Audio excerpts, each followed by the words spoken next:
All right, I'm going to take you guys through the training on the sensitive species you might encounter in Malibu Creek above the dam. We've got a quick presentation here, so let's just jump into it.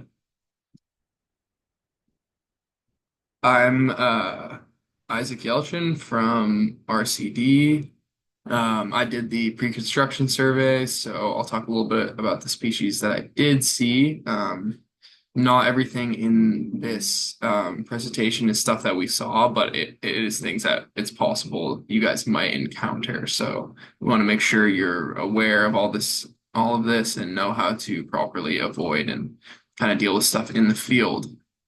So I'm going to try to present this, and then hopefully you can see it once I present it. Okay, from the beginning. All right. I don't know if you guys can see it though. Let me double check. Okay,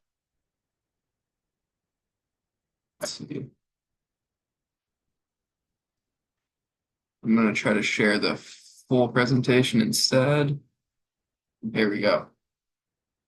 Okay, that looks good to me. So, um, yeah, for construction information, basically we're just gonna go over permit requirements. You guys should have all your permits already. We're permitted biologists who did this survey, so we know what we were looking for there and what to do, and we'll go over to avoid impacts. So, how not to actually cause any damage to the ecosystem there or minimize it, and then what to do if you find one of the species we're looking at. So, yeah, the permit requirements are what we did, which was the visual and snorkel survey 2 weeks before you guys got in. And then this is the training, so you are up to date on what to do. So the species of concern, the main ones, these are species that are on either endangered or on sensitive species or special species of special concern. So there's a few different rankings, but they're all they essentially need us to watch out and make sure that they're safe and protected in Southern California. So first is Western pond turtles, which is what we were looking for mainly there with the snorkel surveys and the brush surveys. We didn't find any, but we've seen some in the region before. There's some below the dam, and there's some that live above the dam, and they move quite a bit. So it's highly possible that one could come through the area, or one was hiding in a way that we couldn't see it during the survey. So we'll need you guys to keep your eyes out for those. There's two-striped garter snakes as well, which are a semi-aquatic snake species. So they could be in the creek. California newts as well, semi-aquatic, often in the creek. I don't think you'll find any here just because of the water quality and high concentration of invasive species in the area. Newts are pretty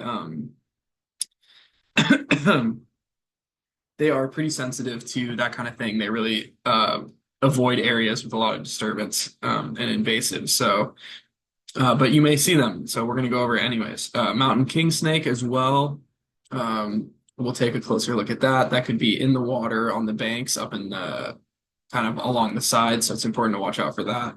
Red-legged frog as well. There are some that live upstream of the site, and it's possible they may migrate down. They're big frogs. You'll know if you see one, um, and they are endangered federally and statewide, so it'll be important to note those. And southern steelhead trout, I don't think you'll see any, as the whole point of this dam removal is to allow steelhead to move up into this area here. All right, so if we talk about pond turtles a little bit, they live from Canada to Baja California. Basically coastal drainages that go up to about 5,000 feet. They're endangered and threatened in Washington and Oregon and here. So they are not doing great across California and the West Coast. So we want to make sure that we're really taking care of the local ones that we have here. So in 1986, this is the Santa Monica Mountains Bay watershed area. So we got Malibu over here, Point Dume, and goes all the way up to sort of Ventura, a little bit past. So there are 36 locations in 1986 that had turtles, 36 of these creeks and different ecosystems, and now there's really only 5 that we know of. So Clearly, there's a decline, so we want to make sure we're protecting them. So here's the southwestern pond turtle, species of special concern. They can get up to about 7 inches. They have this kind of olive brown carapace. So the male has a bit of a thicker tail.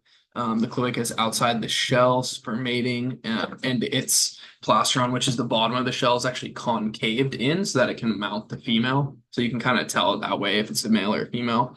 Females will have that flat plastron.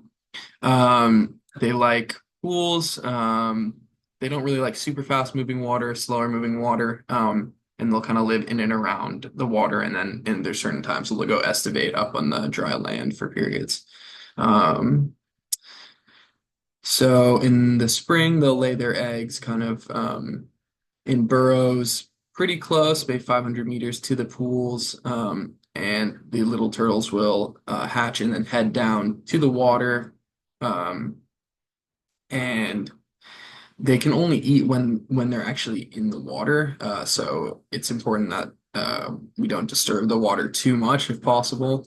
Even if we're not seeing turtles, there might be little ones trying to feed, and if we really muck it up and stuff, it could be an issue for them.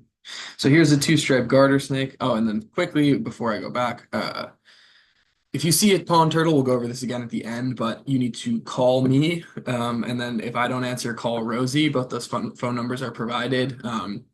And then if you can't reach any of us, please send us an email. That's also there with the location of the turtle, the time you saw it, the size. Try to get a picture of it. And then if you can gently catch the turtle and put it in a bucket with like about a half inch of water, we will come as soon as possible to get the turtle, and we'll tag it and mark the shell so we know which turtle it is. And that'll help us with our ongoing studies. So we'll cover that again at the end. So here's the two-striped garter snake, another species of special concern. It can vary in color, but really it has these yellow stripes down the sides, and they don't really have blotches or anything. It's pretty uniform, like black or grayish. They have live young. They'll eat anything that fits in their mouth and things that don't even fit in their mouth. And they're usually in and around the water. You'll see them dart off. They're harmless snakes. So just if you see one, just shoo it off away from the site that you're working at. This is a California newt. They're these pretty big, 5 to 8 inches, kind of this beautiful orange, almost brownish color. They are poisonous only if you eat them, so you'd be okay if you handled it, but we don't recommend handling them at all, even if you do see them, just because their skin is porous and they breathe through it, being amphibians. So, getting sunscreen or your oils on their skin is not great. Yeah, like I said, I doubt they will be in this area, but they can migrate to upland areas too, in the winter months to kind of estivate and hide. So it's it's worth just being careful. And if you see anything that looks like this, definitely stay away. Kind of try to shoo it off. They're pretty slow, so if you do have to pick it up, maybe wear gloves, and you can move it out of the range that you're gonna be working in. So here's their egg masses. They're kind of small, clumpy. They like to lay them up and inside under rock ledges and stuff like that. The larvae are not poisonous at first, and they're kind of clear, and they have their external gills. And then eventually they'll turn into those fully grown newts after a while. So here's the mountain king snake, species of special concern as well. It's pretty rare. They have these beautiful colorations with the white, red, and black, which is different than the mountain, or different than the California king snake, which is white and black. They are mostly kind of near streams, but also in the woods above. They're really, really cool, rare snakes, not venomous at all. They'll actually eat rattlesnakes. That's why they're known as the king snake, the king of the snakes. They will eat all sorts of snake species. So with this guy, just shoo him off the site. You'd probably want to avoid handling if possible, but just definitely keep it out of the way of whatever you're working on. And then the red-legged frog. So all these guys, including the red-legged frog, we'd love a picture and a GPS point if you do find one. That way we can kind of record that and maybe come see it and come find it ourselves. So these are extremely rare. There are some found upstream, so it's possible they could move down. So we want you to be aware of these. They're pretty big frogs. These and the invasive bullfrogs are the only frogs that are going to be bigger than like 4 inches. So If you see a big frog, pay attention to what it is. They have these really cool leg striping. They have this big ridge down their back, which I like to identify, and then they'll often have some nice red coloration.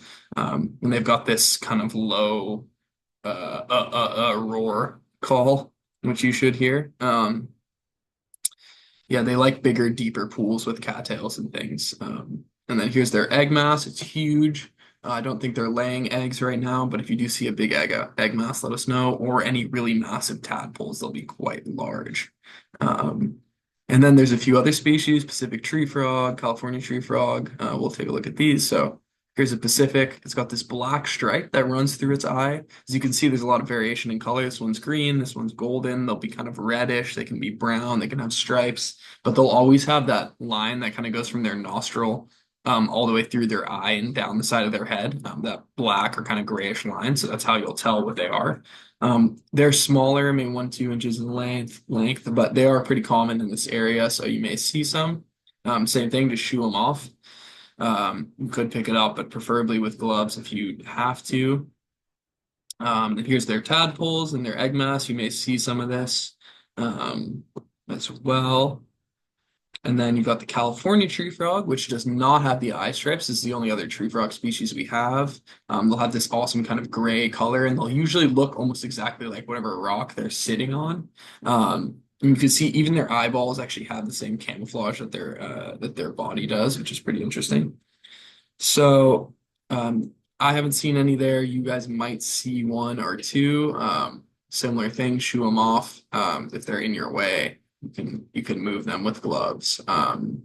These will be slightly bigger than the Pacific tree frogs, and again, we'd love a picture and a location. And here, their tadpoles are slightly different.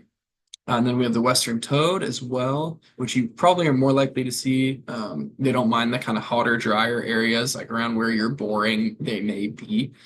They're a bit bigger. The way to tell it's a California toad is it has this really clear stripe that runs down its back, that big white stripe. So looking for that. Also, they have their poison glands behind the eyeballs. The frogs do not have. They're also just a bit of a different shape from frogs, and they're pretty they're not great at jumping around. They're not as graceful as frogs are. So if you see something like jumping and bumping its head on a rock, it's probably one of these. These are their egg masses. They lay these string-like eggs, and their tails are all small and black. So here's the Western aquatic garter snake, not to be confused with the two-stripe. It looks similar, but it doesn't have those really defined stripes. It kind of has more yellow moving around through, and they'll be in the water and things like that, so you may see one. And then here's another type. So there's quite a few different types of garter snakes that you could maybe see. This one has some red splotches and stuff like that. But yeah, so similar thing. You'll want to just shoo off these snakes if you see them. This is the common king snake, which is similar to the other one, but it's not as endangered. But similarly, it'll eat, anything, including snakes. I definitely want to be careful with these guys. Don't handle them unless it won't leave the area that you need to work in. And just be gentle. You can always reach out to us if there's anything you need to move that you guys are uncomfortable doing. Just let us know. So rattlesnakes as well, they may be there, and we've actually seen, we saw 2 on the site during our survey, so be careful, they're around. They don't want to bite you, they don't want to have anything to do with you. But if you invade their space, they're going to protect themselves. So definitely avoid handling. We do not recommend that. So I would say if you can't really shoo it off safely from the site that you're working at, just change the work plan for the day, and work in a different area until the next day when that snake moves. And these snakes, they can't hear, but they feel vibrations in the ground. So you guys moving around with the equipment and people walking around, they're going to sense that and they're going to want to get out of there on their own. So if you can just kind of give them space and let them do their own thing, they'll get out of your way. Definitely do not handle them. Invasive species you might see, bullfrog, crayfish. So we have the bullfrog here. These are huge. The only other thing that might be the same size as the red-legged frog. So if you do see a big frog, try to figure out which one it is because we'd like to know. Yeah, same thing. You can really do whatever you want with these because they are invasive. They really eat everything and kind of damage the ecosystems.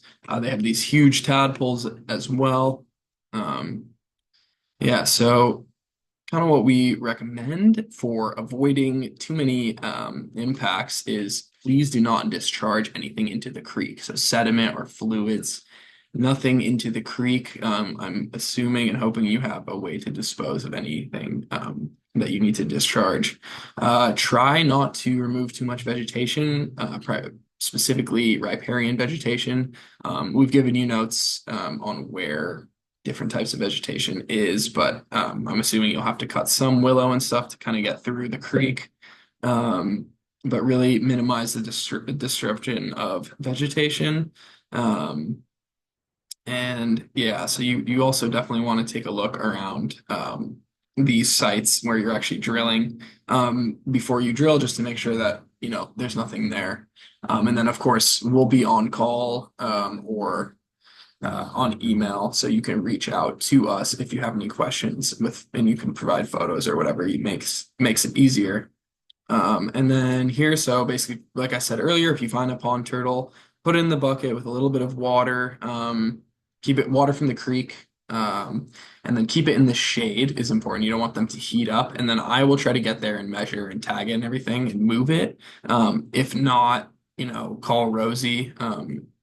Her phone number is provided as well in the report. So, um, make sure you reach out to us first, and then if not, send me an email or a text with GPS, time of day, actions. Like if you had to move the turtle or you saw one and it escaped, things like that.